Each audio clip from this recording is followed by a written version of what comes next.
tapos ang laro. Kapag puro physical, Dominance Ice plus another armor item. At hindi na masyadong sasakit ang mga miyembro dito ng Brazil, no? So for the side of Indonesia, klaro ang kailangan gawin nila in terms of itemization. Masabi ko lang na dapat na-realize na nila yun, and there's a good reason kung bakit yung mga lineup na ginagawa ng mga teams sa professional level may diversity. Dapat halo ng magic at physical. Ang laking bagay nun, it's so fundamental na nakakalimutan natin minsan, no? Na hindi natin nababanggit, pero it's something na kailangan nasa back of your mind. Alam mo yun. And yun is somewhat in-ignore dito ng Brazil. Minsan gumagana naman, pero tingnan natin kung isa to sa mga minsan. And there's a clear way out for Indonesia for a possible sweep. Pero mukhang mapap-flicker pala yung si Luna Black going back in with the Pakito. Pero mukhang cancel din ang kanyang pagpasok doon. Ang ganda ng pwestuhan ni Moreno ngayon. Alam niya na lamang siya eh. Alam na alam niya. Yes, true. Ang maganda dito para sa Brazil, actually yung gold lane nila, obviously sa early game until maybe a few minutes, upat easy, lalamang yan dito kay sa akin. Pero syempre, hindi na-realize din yun. Gonna make sure na hindi masyadong mabully ang kanilang gold laner. And great rotation coming in from Vin.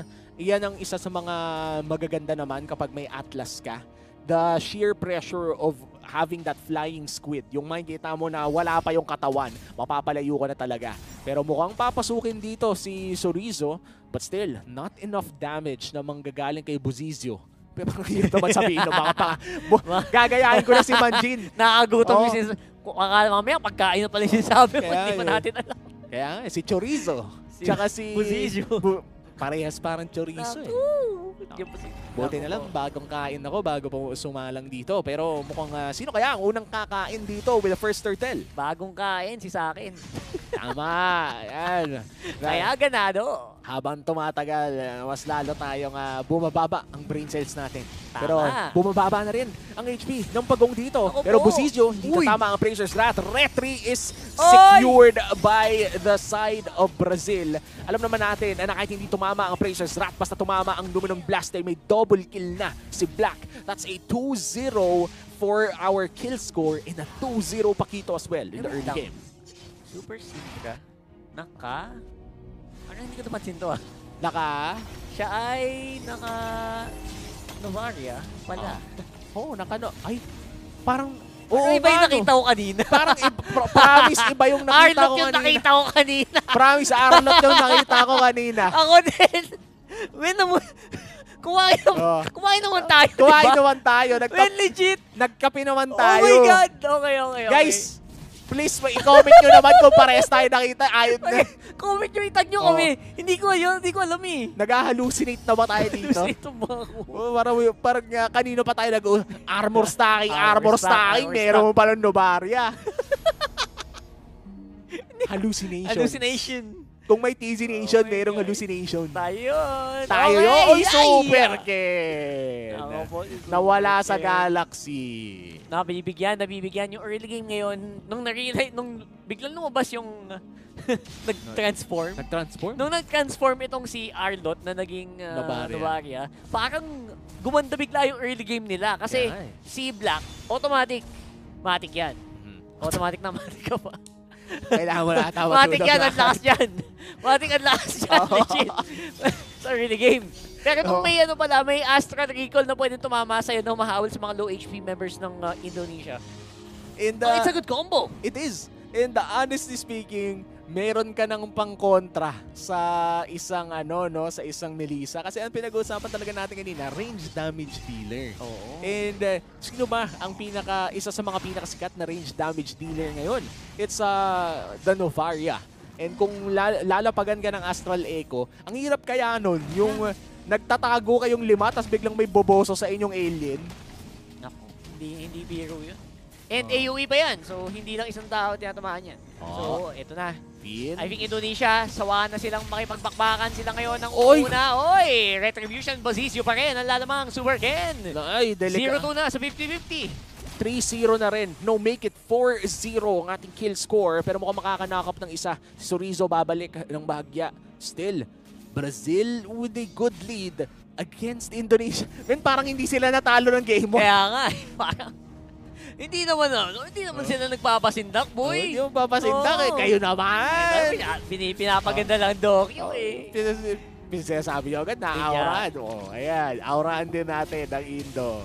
4-0. Yeah. Anong ganap dito sa replay? That Medyo was- late yung balibag eh, no? Men, ano talaga, yung retry talaga. Sobrang on point ni Bozizio mag-retry. Oo. And si Super Ken, he was in range pero didn't really want to go for it. And ito late game pa ang damage ng isang Melissa. Oo. Meron siyang one item ngayon which is the corrosion sight. Medyo masakit naman na yan. Pero ang tunay na masakit ay lalabas on his third item. That's Which true. should be either a attack speed item in the golden staff in the VHS o kaya ay additional defensive item. Pero ayan na nga ata ang gante ng mga inape. Double kill para kay Super Ken. Pero ayun na nga, napakasakit na rin ng Astral Recall. Pero si Bozizio napakakunat at si Vinata ang gusto niyang bigyan. Moreno may hawak ng Luminous Blast pero hindi pa niya binabato. Nag-aabang lang ng konting pwesto pero wala pa talagang damage si Sakin. Napag-taterpan si Bozizio dito. Kaya nga, hindi makalapit. puro kakayom na yata katawan niya. Na ano yun? Acupuncture. Acupuncture. Wow, acupuncture. Healthy. Sige nga, spell Spell ko ha. oh. Spelling, ano spell nila acupuncture? A! A. Yun na yun. Red na lang, R-E-D. Ayan na! Ayan na, Bozizio. Sinusubukan na mag-cast ng kanyang skill pero na-cancel yata yung cast ng kanyang Appraiser's Wrath. So no damage gonna come in pero it's gonna be ready for Turtle still. Third turtle na yan ng laro. Ayan, Itong turtle na to ah. mukhang Brazil na naman ang may hawak ng turtle pero merong Luminous Blast doon si Moreno sa may bandang gilid, no? Delikado kapag tumama ito sa marami pero naghahanap pa sila ng pwesto. Fatal Links tatama sa isa. Moreno with the two-man Luminous Blast at papasok na rin si Vida. Napakaganda naman na penalty zone na nagmumula kay Sorizo. Ginugutom na nga ako dahil dalawa na ang bumabagsak dito sa Brazil at kung ay tutuloy lang nila pero ayan na nga si Black. Hindi mo talaga ma-expect na kapag bumalik si Black, you can never go back. Hindi ka talaga babalik. Oo. Kasi ito ay Black with that 2L. Ayun na nga ba. So ito na, sinigurado na ni Vin na okay guys, ayoko na mag-50. Gusto ko, hindi makagalaw yan. At yun na nga, one man na Fatal Links just to ensure that the turtle goes over them. And meron silang turtle buff. Medyo naging pumantay. Medyo lang yung Brazil sa items eh. So, nung turtle buff, biglang equal yung output nila. Medyo naging tagilid lang nung na-burst nga ni Black si Moreno, no? Pero nagawa na kasi ni Moreno yung trabaho niya eh. Okay And na, ako personally, kapag may mga objectives ay okay lang mamatay kapag nagawa mo na yung trabaho mo, no? So, ang trabaho ni Moreno doon ay mag-deal ng konting damage, mag-set up with the Luminous Blast. Tama. Nagawa na niya yung main objective niya. Basically, Bonus na lang kung mabubuhay siya at makakapatay pa. Okay lang pumanaw, basta ikaw ay nakagalaw. Tama. Ayan, mga quotes to live by Rockhart.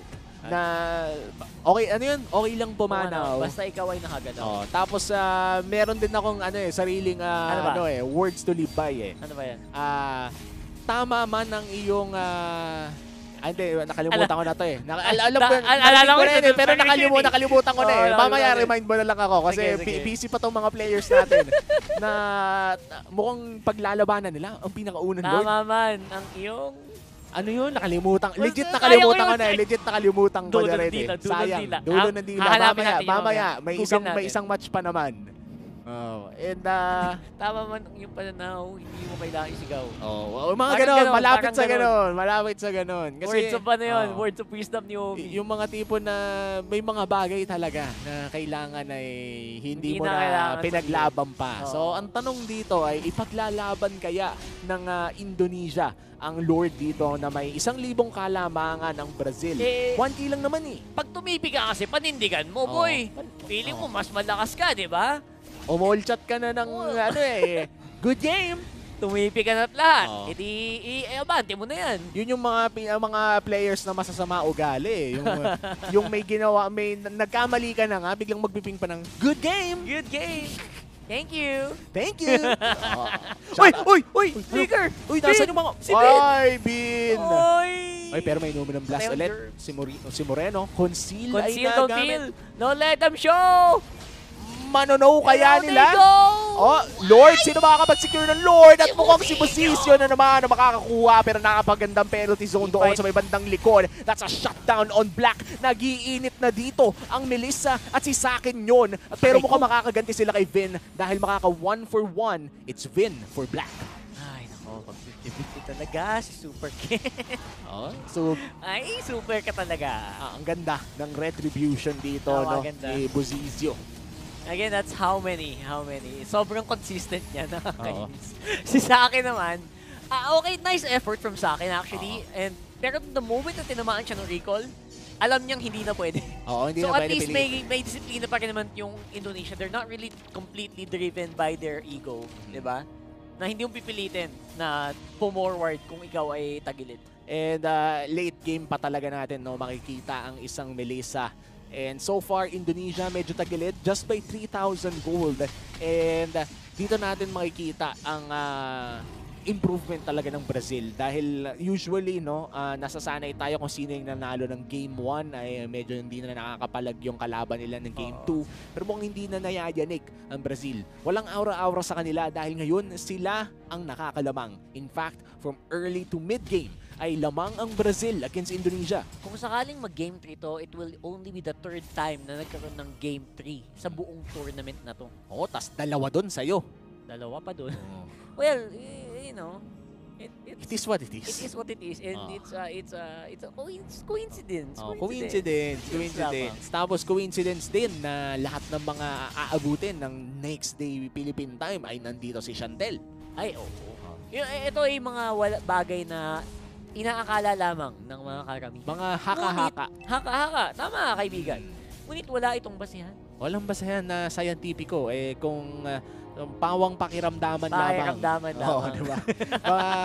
Ito yung mga mahilig amuyin ng hangin at sasabihin, uulan. Diba? Mga ganun. Ay, kilala ko. May mga kilala tayo ganun. May mga ganun. special ability parang namana ata sa mga ano natin. Kanununuan Mga pa. kanununuan. Buti na lang nasabi mo yung salita kasi munti ako na sabihin mga kaunanuan natin eh. Okay. Well, at least, di ba? Oh, ang dami kasi yung mga anino, unano. Tayo ay PC. Culturally appropriate. Tama. And the 7-5 ang ating kill score, no, hindi na gumalaw ng 3,000 ang gold lead. At lamang man ang Brazil, pero parang hindi pwede na hindi lumalaki yung lamang nila if you're up against sa Melissa eh. Kailangan, well, at least pag pumantay sila, medyo bababa yung habang tumatagal, dumidiminish yung return mo sa sa Brody. Ano po yung diminishing return? Diminish yung return. Ano po yun? Kahit iteman mo yan ng iteman, yung dagdag sa sa damage, hindi gaanong ka laki kumpara sa isang Melissa. Yung pala ang diminishing kasi Okay, naririnig. last pass your paper. Naririnig ko kasi yun dati sa college. Oo. Umuoo na lang ako eh. Very good, Omi. Thank you. You get a 90. Recitation lang, Recitation, no? May 90. masabi lang. Shout out sa business prop. Wait Mali. lang. Astral Echo. Ako sa zoom in. Tumama sa... Grabe cameraman, no? May pa-suspense. Grabe. Sanay tayo pag Lord Pet, zoom out, Ay, di ba? ay, ay. Kalahati ang buhay ng Lord. At I love sinum in na naman ni Idol. Pero mukhang hindi tatama ang Hindi fatal na. sa marami dahil isa lamang ang kanyang huhulihin. Pero importante ata yun. Penalty zone, makaka-cancel ng Numenon Blast. At grabe na yung damage ng Sorizo. Tatama nga ba ang side Numenon Blast? Dito ni Lona. At siya pa nga ang buhay. Ang Si gulo. Sorizo. Yung nawala after all that chaos at si Moreno ngayon ay kailangan na rin tumakas, Vin. Naghahanap ng away. na-figure out. Torn apart memory. Uy! What? Wah! Hoy! Ano yun? Nagka-amnesia si Idol. Nagka-amnesia siya. Hindi niya naalala yung memory na torn apart. Bakit ganun? Kita ko, in-rage yun nakita ko na yun eh. In-rage yun ah. Umilaw na eh. Uminaw eh. Ano? What? Pero Okay lang, okay after lang. that, After all that said and done, it's still 3K. 3,000 pa rin. Pero pa rin. mukhang lalaki naman na dahil Luminous Lord Lord, na, Lord. secured by Brazil. Ito, wala. Hindi na 50-50 si Super Ken dito. At least this time around, it will be very obvious na Brazil, they are gonna be on the offensive. Ito na yung kanilang chance para makabasag dito sa game ng Indonesia. At pag hindi pa nila natapos, ito na yung medyo delikado, no? And speaking of which, hindi matapos, Malefic Roar already in the hands of Sakin, which is a big challenge, no, para sa side ng Brazil. Kasi may 3 items na nadagdagan pa ng Malefic Roar. Ito na yung pag nag-inspire, lahat kayo aaray. Tama. At personally, madami nang nabaliktad na laro yan. So, No. pag hindi mo napansin si Sakin, ikaw ay mapapaakin. Tama. Ito yung mga si Super Ken. Ang trabaho na ng mga Indonesian ngayon ay just to make space for the Melissa, no? Aabangan na lamang nila, pero mukhang delikado dito si Super Ken. Kinailangan mag-dash palayo at umamba lamang si Vin. Pag hanapin mo si Black, yung Pakito. Yung pinaka-importante dyan, yung number 1 na pwede pumatay kay Sakin na hindi ba siya makaka-react, baka hindi niya mapindot yung go away. Oo. So yung mga target na ginagawa ngayon ng Indonesia, and again, usually dapat may dalawa ng tao sa harap nito lagi. Oo. Nung Melissa na to. May bodyguard na dapat ang Melissa, no? Naka-black na suit, tapos naka-shades. Tapos may isang earphone lang. Isang earphone. Yung nandito lang sa kaliwang tenga, tapos sa sige, Alpha, Bravo, Charlie, nandito si ang Agila, dumapo na. Tama. Mga ganun. Ako hindi ko alam, napanood ko lang sa mga pelikula yun. Hindi ko, mga Alpha, Bravo, Charlie. Actually, apat yun eh. Delta yun. May Delta pa dun eh. Hindi kasi ako special agent katulad mo. Talaga yan. Yung shoutout nga pala sa lolo kong patay na NBI agent dati. Legit yun. May pelikula yun. During Dorobo, Hagupit ng Batas. Panoodin nyo guys. Google nyo. Habang may time pa kayo. Habang may time pa kayo. Kasi may game, mamaya pa yung Philippines. Pero wag yung manood pa rin kayo. Mamaya pag may break, 15 minutes na mapapanood download nyo na. Download nyo na. Panonood habang naglalaro tayo dito. Pero grabe, no, napapatagal talaga ng Indonesia. Ang dami na nating napag-usapan, pero parang hindi pa rin nakakabasag ng one time. Dong, sobrang lugi ng Brazil dito pag tumabot to sa 25 minutes. Kasi hindi mo na tudurugin na kayo ng na yan, ng Melissa na yan, legit. Huwag nyo nang patagalin. Kung ako, Brazil, legit ito, direction to sa inyo. Huwag nyo nang patagalin to. Pag pinatagal pa nila o na-secure ng Indonesia ang Lord at nagkaroon tayo ng equalized gold around the 25-minute mark, nasabi mo nga, yatap na yung yung mga items. Lahat sila ay pantay na talaga. Yung tipo na lahat sila lock item na. Pero naku, nagkamali na base check! Black! Anong ginagawa ni Black? Maling... Wrong way! Wrong way, man! Wrong turn! Ayun yung niligaw ka ni Waze. Tumuloy ka, tapos dumiretso ka sa bangin. Nako, delikado na to. Super Ken! Yung jungler nila. Super Ken naman, nilamang na kayo. Tapos kamuntikan pang bumagsak. Pero mukhang si Vin ay maghahanap ng play. Bumagsak si Upatisi na ko. Tapos ang init na ni sa akin. And this might just be the Lord for the side of Indonesia. Sinabi mo na, Rockhart, kailangan na tapusin to ng Brazil. But with one crucial pick-off on the side of Indonesia, mukhang mapapatagal pa at mukhang papasukin pa nga nila dito ang jungler ng Brazil. And yung 50-50 Cupid na mukhang makakakuha sana ng Lord ay napunta pa sa 100 to none dahil babagsak ang jungler ng Brazil. And that means Lord secured for the side of Indonesia. Nagkaroon ng awakening. Gumising ang mga natatago nitong natagong skills nitong Indonesia. As you can see, talagang pumantay na from 6K to 0K gold lead. Parang ganun lang. Pumitik lang ang Indo. Isang pitik lang yun, boy. Isang pitik lang ng isang pick-off.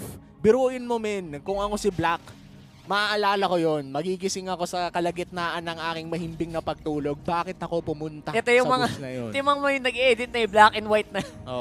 Black and white yan. Tapos may mga memes na. Dito sa panahon na to, kanyang naisip na siya ay nagkamali. Mga gano'n. Kaya yung paboritong soundbit ng mga TikTok editors natin. Ano ba yan? Oh no!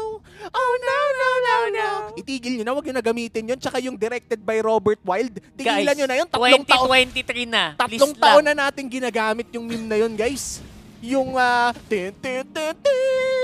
tigil nyo na. Dahil marami na tayong bagong ng bago. meme. Updated. Please be updated. Mag-update na tayo ng mga meme template natin, mga idol. Ito, malay nyo, may isang malupitan teamfight. May bagong meme na naman tayo na pwedeng makita. Hindi mo alam. Hindi mo sure. Ayan na. So, the Walking Lord on the top side. And hindi na nila maklear Hindi na sila makalapit para maklear yung big minion wave dun sa baba.